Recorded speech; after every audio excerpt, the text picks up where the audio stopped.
తిరుమల శ్రీవారి ఆలయంలో ఉగాది పర్వదినాన్ని పురస్కరించుకుని ఆలయ అర్చకులు కోయిల్ ఆళ్వార్ తిరుమంజను శాస్త్రోక్తంగా నిర్వహించారు. ఆలయంలోని ఆనంద నిలయం మొదలుకుని బంగారు వాకిలి వరకు ఆలయం లోపల ఉపదేవాలయాలు, ఆలయ ప్రాంగణం, గోడలు, పైకప్పు, పూజా సామాగ్రి అన్ని వస్తువులు నీటితో శుభ్రం చేశారు.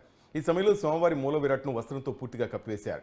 శుద్ధి పూర్తయిన అనంతరం నామకోపు, శ్రీచూర్ణం, కస్తూరి పసుపు, పచ్చాకు, గడ్డ కర్పూరం, గంధం పొడి, కుంకుమ, కిచిలీగడ్డ తదితర సుగంధ ద్రవ్యాలు కలగలిపిన పవిత్ర పరిమళ జలంతో ఆలయం అంతటా సంప్రోక్షణ చేశారు.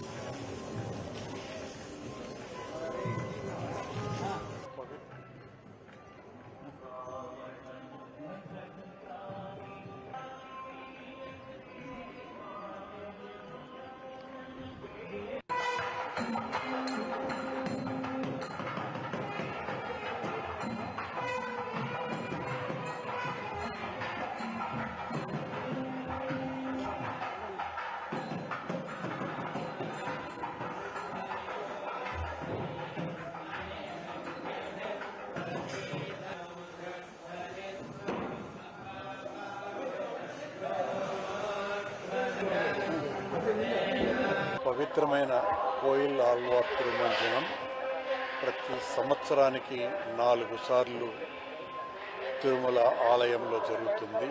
ఈరోజు ఉగాది పండుగ సందర్భాన్ని పురస్కరించుకొని చాలా వైభవంగా టీటీడీ ఉద్యోగస్తులు, అధికారులు అందరూ కూడా కోయిల్ ఆళ్వార్ తిరుమంజనంలో స్వామివార్లతో కలిసి పాల్గొనటం జరిగింది.